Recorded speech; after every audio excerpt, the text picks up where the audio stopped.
What is up, guys? This is Gregarious bringing you an Arcane PvP guide, and we're gonna be looking firstly at the artifact traits for Arcane.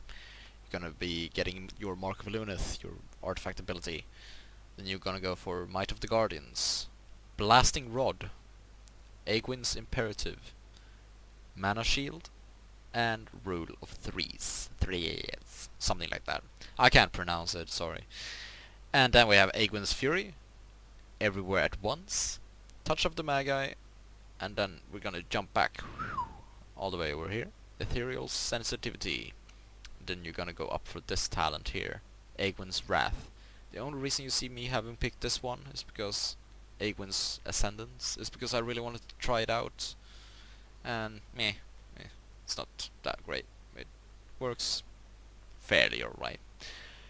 But that's pretty much it. You go from Aegwyn's Wrath to Arcane Rebound. And then you're gonna be going for the Slow Down. That's my favorite one that I'm going to go for when I'm finished. And then Torrential Barrage. And then I'm gonna go back over here, Arcane Purification. And then Crackling Energy. And that's how you go through your artifact traits in for Arcane PvP. Okay guys, so let's go over the talents for Arcane PvP that I'm using mostly. I'm using Presence of Mind to get that extra burst damage with two Arcane Blasts that are instant cast. I use Shimmer for more mobility and be able to cast while blinking. I use Encanter's Flow for that extra cycling bonus damage. And then I use mostly Supernova. I sometimes switch to Charged Up, depending on the situation. Mostly in some arena games I use Charged Up, but against melee comps I use Supernova to knock them up and get them off my healer, maybe interrupt the healer's cost, something like that. Then I use Ice Flows mostly. The only reason to why I would pick Ring of Frost is if I'm against double melee, again, to peel from my healer.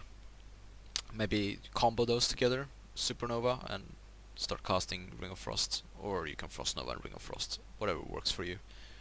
And then I use Nether Tempest mostly because it gives me a bit of extra damage. They are passive. It's not a lot of damage, but it gives something.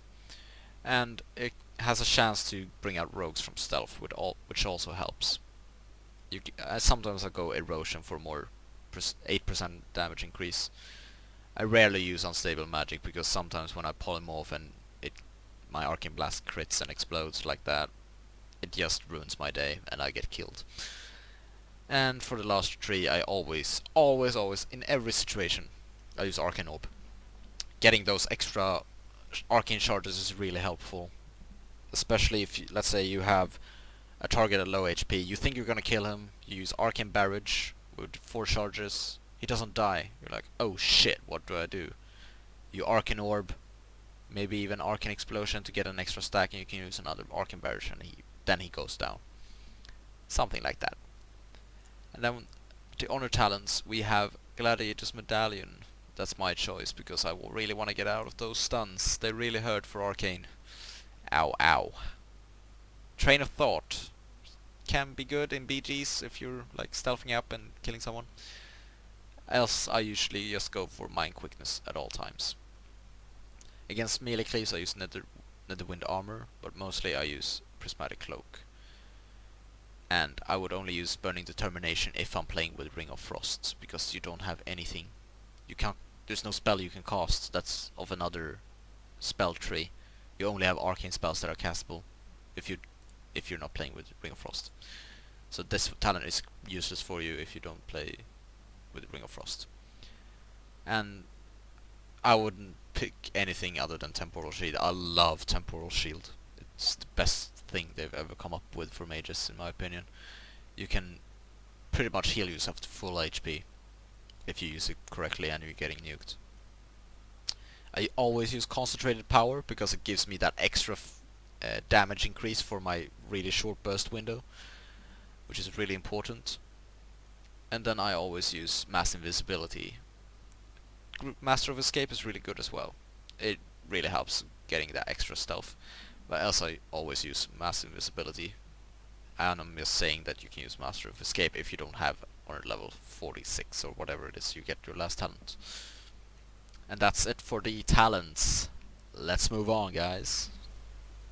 Okay, guys, so for stat priorities, you're gonna be going for versatility in PvP. That's your main. Mastery, and then haste, then crit. Crit and haste is they're a bit shared for me right now. Sure, you want faster cast speeds, but that crit is so nice when it really pops off. But your mastery increases your damage overall, so mastery is definitely the go-to. For an example, for a PvP item, this is a really good item for Arcane in PvP. Versatility and mastery. You can't ask for anything better than that. And that's pretty much it for the stats. It's a really short one, yes I know, but let's move on. Alright guys, so we've ended up at the most important thing in this video, and that's the bursting part. And I'm gonna teach you how to do that as easily as possible, and I'll try to make it as slow as possible so everyone will know what I'm doing. So first of all, we want 4 arcane charges, and right now I have 0, so we're gonna use an arcane orb, and you get 1 charge for using it, and you get another charge for hitting each target you hit. And let's say you're in a duel now. This is a duel session. This target dummy is my target. You only have 1 target, so you're gonna get 2 procs only. And then you're gonna use Arcane Blast and Arcane Blast again. And right when you get those 4 stacks, you're gonna pop Arcane Power, Mark of Volunith, your artifact ability, use your Arcane Missiles if you have any procs of them, and then Arcane Blast, Presence of Mind, and double Arcane Blast instantly.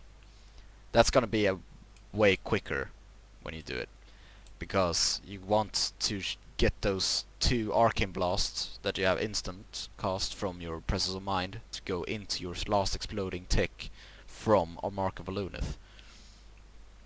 Because Mark of Volunith does a lot of damage when it explodes. This is on the target damage, so the damage is gonna look insane on my damage log here. But the last tick from Mark of Volunith hit him for 70 million... no, wait. 704,710. Which is really good. That I have done that in PvP as well, to be honest. Like, depending on the situation, though, of course. Like, the target might have a damage increase buff from holding a flag in Rosen Gulch, or holding the orb in Temple of Kotmugu, whatever. It hits for a lot. So we're just gonna wait for this Arcane Power to finish its cooldown. But in the meanwhile, let's say I've run I'm I don't have any mana. That's hypothetically, or I can actually show you now. I've said A, now I gotta say B, and show you the C. Let's see here. So, now I'm I need to get mana quickly. I can use Ice Flows and Evocation, and run and cast Evocation, and I can blink because I have Shimmer to get away so I don't get interrupted, and then I can just teleport back and come back into the fight. It's very handy to have those 4 blinks available. You got double blink from Shimmer, and you got 1 blink that is reversed, so you get teleported back, and you have another, and displacement resets 1 charge of your blink, which is Shimmer now. So now, let's start this bursting session again. So, I'm just gonna use Arcane Barrage. I don't have any orbs or Arcane charges. So I'm gonna Arcane Orb, first thing you do, because you get more damage from your Arcane Blast this way. Now I have 4 stacks, and I use Arcane Power, Mark of Volunith, Arcane Missiles, and 1 quick cast of Arcane Blast, and double Arcane Blast. And that's your burst. And now Touch of the Maga is up, so from the artifact abilities. Or the artifact traits, more likely. Touch of the Maga. If you don't know what that does, it does so that when it procs, every 20% of the damage you do into the target while that debuff is up, it will explode for that amount of damage. Like, let's say you do... what would it be? 1 million damage. It would do 20% of that as an AoE. which is really handy, but it can also break your sheep, so do be careful with that if you're sheeping a target right next to your nuke target. But that's pretty much it, guys. It's not very much to it. Alright guys, that has been it for this Arcane PvP guide. I hope you enjoyed it. Please leave a like and a comment on what you thought about the video. And if there's something you thought I missed in the video, please let me know and I'll be sure to reply to you as soon as I can on the information that you want. And we'll see where it goes from there. Maybe even another guide video will come out, who knows. And this has been Gregarious. Gregarious is out.